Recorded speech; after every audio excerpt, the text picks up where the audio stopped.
ಇನ್ನು ಕೂಡಲ ಸಂಗಮ ಜಗದ್ಗುರುಗಳ ಉಚ್ಚಾಟನೆಯ ವಿಚಾರವಾಗಿ ವಿಜಯಪುರದಲ್ಲಿ ಪಂಚಮಶಾಲಿ ಮುಖಂಡರು ಸಭೆಯನ್ನು ನಡೆಸಿದ್ದಾರೆ.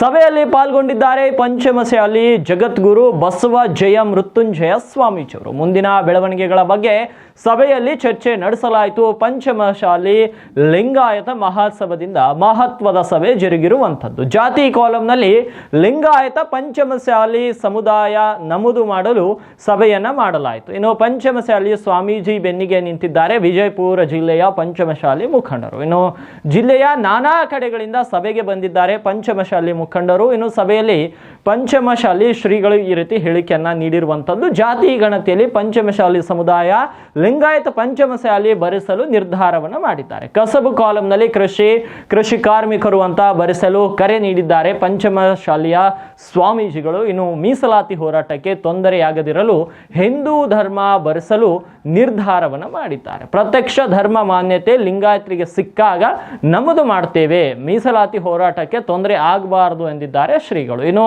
ಈ ಕುರಿತು ಸಭೆಯಲ್ಲಿ ಸಮುದಾಯದ ಮುಖಂಡರಿಗೆ ಸೂಚನೆಯನ್ನ ನೀಡಿದ್ದಾರೆ ಪಂಚಮಶಾಲಿ ಶ್ರೀಗಳು. ಕೂಡಲ ಸಂಗಮ ಪೀಠದಿಂದ ಉಚ್ಚಾಟನೆ ವಿಚಾರವಾಗಿ ಎಲ್ಲಾ ಪೂಜ್ಯರ ಆಶೀರ್ವಾದ ನಮ್ಮ ಮೇಲಿದೆ. ಪೀಠಕ್ಕೆ ಸ್ವಂತ ಜಾಗ ನೀಡುವ ಭರವಸೆಯನ್ನ ಟ್ರಸ್ಟ್ ನಿಂದ ನೀಡಲಾಗಿತ್ತು, ಅದು ಆಗಲಿಲ್ಲ. ಟ್ರಸ್ಟ್ ಅಧ್ಯಕ್ಷರಾಗಿ ಮಾಡ್ತೀವಿ ಅಂತ ಮಾಡಲಿಲ್ಲ. ಇನ್ನು ಭಕ್ತರು ಜಾಗ ಕೊಟ್ಟಲ್ಲಿ ಪೀಠ ಸ್ಥಳಾಂತರ ಮಾಡ್ತೇವೆ, ಭಕ್ತರು ಎಲ್ಲಿ ತೋರಿಸ್ತಾರೋ ಅಲ್ಲಿ ಪೀಠ ಮರುಸ್ಥಾಪನೆ ಅಂದಿದ್ದಾರೆ ಪಂಚಮಶಾಲಿಯ ಶ್ರೀಗಳು. ಇನ್ನು ಶನಿವಾರ ಸಮುದಾಯದ ಹಿರಿಯರಿಂದ ಸಭೆ, ಭಕ್ತರ ಸಭೆ ಜರುಗಲಿದೆ. ಇನ್ನು ಗುಡಿಸಲಲ್ಲಿ ಪೀಠ ಕಟ್ಟಲು ಸಹ ನಾನು ರೆಡಿ ಇದ್ದೇನೆ, ಗುಡಿಸಲಲ್ಲಿದ್ದು ಕೊಂಡೇ ಸಮಾಜವನ್ನು ಕಟ್ತೇನೆ ಎಂದಿದ್ದಾರೆ ಪಂಚಮಶಾಲಿ ಶ್ರೀಗಳು. ಇನ್ನು ಲಿಂಗಾಯತ್ ಸ್ವತಂತ್ರ ಧರ್ಮಕ್ಕಾಗಿ ಹೋರಾಟ ಮಾಡ್ತಿದ್ದೆ, ಆ ಸಮಿತಿಯಲ್ಲಿ ಉಪಾಧ್ಯಕ್ಷನಾಗಿದ್ದೆ ಎಂದಿದ್ದಾರೆ ಸ್ವಾಮೀಜಿ ಅವರು.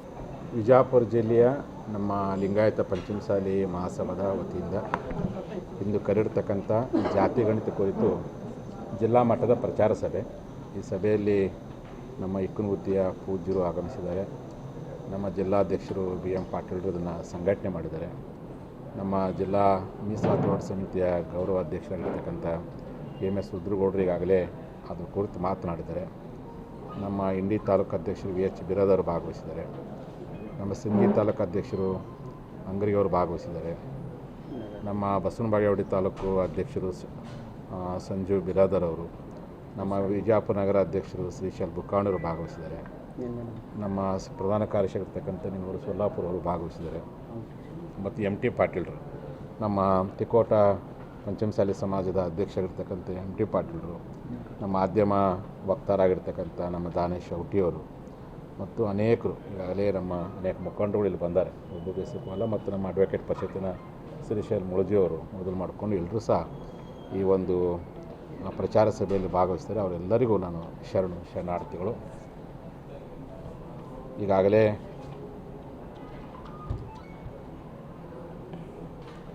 ಲಿಂಗಾಯತ ಪಂಚಮಶಾಲಿಗಳು ಈ ಜಾತಿ ಗಣತಿಯಲ್ಲಿ ಯಾವುದನ್ನು ಬರೆಸಬೇಕು ಅನ್ನೋದು ಕುರಿತು ಜುಲೈ 13ನೇ ತಾರೀಕು ವಿಜಯಪುರದಲ್ಲಿ ನಡೆದಂತಹ ಲಿಂಗಾಯತ ಪಂಚಮಶಾಲಿ ಅಡ್ವೊಕೇಟ್ ಪರಿಷತ್ತಿನ ರಾಜ್ಯ ಕಾರ್ಯಕಾರಿಣಿಯ ಮೊದಲ ಚಿಂತನೆ ಸಭೆಯಲ್ಲಿ ಒಂದು ಸುದೀರ್ಘವಾಗಿರ್ತಕ್ಕಂಥ ಚಿಂತನೆಯನ್ನು ಮಾಡಿ ಚಿಕ್ಕೋಡಿಯಲ್ಲಿ ಸೆಪ್ಟೆಂಬರ್ 14ನೇ ತಾರೀಕು ನಡೆದಂಥ ಲಿಂಗಾಯತ ಪಂಚಮಶಾಲಿ ಅಡ್ವೊಕೇಟ್ ಪರಿಷತ್ತಿನ ರಾಜ್ಯ ಕಾರ್ಯಕಾರಿಣಿಯ 2ನೇ ಚಿಂತನೆ ಸಭೆಯಲ್ಲಿ ಒಂದು ನಿರ್ಣಯವನ್ನು ಮಾಡಲಾಯಿತು. ಅದೇ ನಿರ್ಣಯವನ್ನು 17ನೇ ತಾರೀಕು ಹುಬ್ಬಳ್ಳಿ ನಡೆದಿರ್ತಕ್ಕಂಥ ಪಂಚಮಶಾಲಿ ನಾನು ಭಕ್ತರ ತೀರ್ಮಾನವೇ ಅಂತಿಮ ತೀರ್ಮಾನ. ನನ್ನ ಕೂಡಲ ಸಂಗಮದ ಪಂಚಮಶಾಲಿ ಪೀಠವನ್ನು ಭಕ್ತರು ಮಾಡಿದ್ದು 2008 ಸ್ಥಾಪನೆ ಮಾಡಿದ್ದು. ಅದು ಸರ್ವತಂತ್ರ ಸ್ವತಂತ್ರವಾಗಿರ್ತಕ್ಕಂಥ ಪೀಠ. ಹಾಗಾಗಿ ಲಿಂಗಾಯತ ಮಠಾಧೀಶಗಳ ಒಕ್ಕೂಟ ಆಗಿರ್ಬೋದು, ಆಮೇಲೆ ಸಹೃದಯ ಸಂತರ ಒಕ್ಕೂಟ ಆಗಿರ್ಬೋದು, ಎಲ್ಲ ಪೂಜ್ಯರು ನನಗೆ ಆಶೀರ್ವಾದ ಮಾಡಿದ್ದಾರೆ. ನಾವೆಲ್ಲರೂ ಸಮಕ್ಷಮದಲ್ಲೇ ಪೀಠವನ್ನು ಮುಂದುವರಿಸಿರ್ತಕ್ಕಂಥದ್ದು. ಆ ಕಾರಣಕ್ಕೋಸ್ಕರವಾಗಿ ನನ್ನ ಪೀಠಕ್ಕೆ ಒಂದು ಸ್ವಂತ ಜಾಗವನ್ನು ಕೊಡ್ತೀವಿ ಅಂತೇಳಿ ಟ್ರಸ್ಟ್ ಮುಖಾಂತರ ನಮಗೆ ಭರವಸೆ ಕೊಟ್ಟಿದ್ದರು. ಆ ಪೀಠಕ್ಕೂ ಜಾಗವನ್ನು ಕೊಡಲಿಲ್ಲ. ಆಮೇಲೆ ನಮ್ಮನ್ನು ಟ್ರಸ್ಟ್ನ ಅಧ್ಯಕ್ಷ ಮಾಡ್ತೀವಿ ಅಂತ ಹೇಳಿದ್ರು, ಅದನ್ನೂ ಮಾಡಲಿಲ್ಲ. ಹಾಗಾದ್ರು ವೈಯಕ್ತಿಕವಾದ ಟ್ರಸ್ಟ್ ಮಾಡ್ಕೊಂಡಿದ್ದಾರೆ.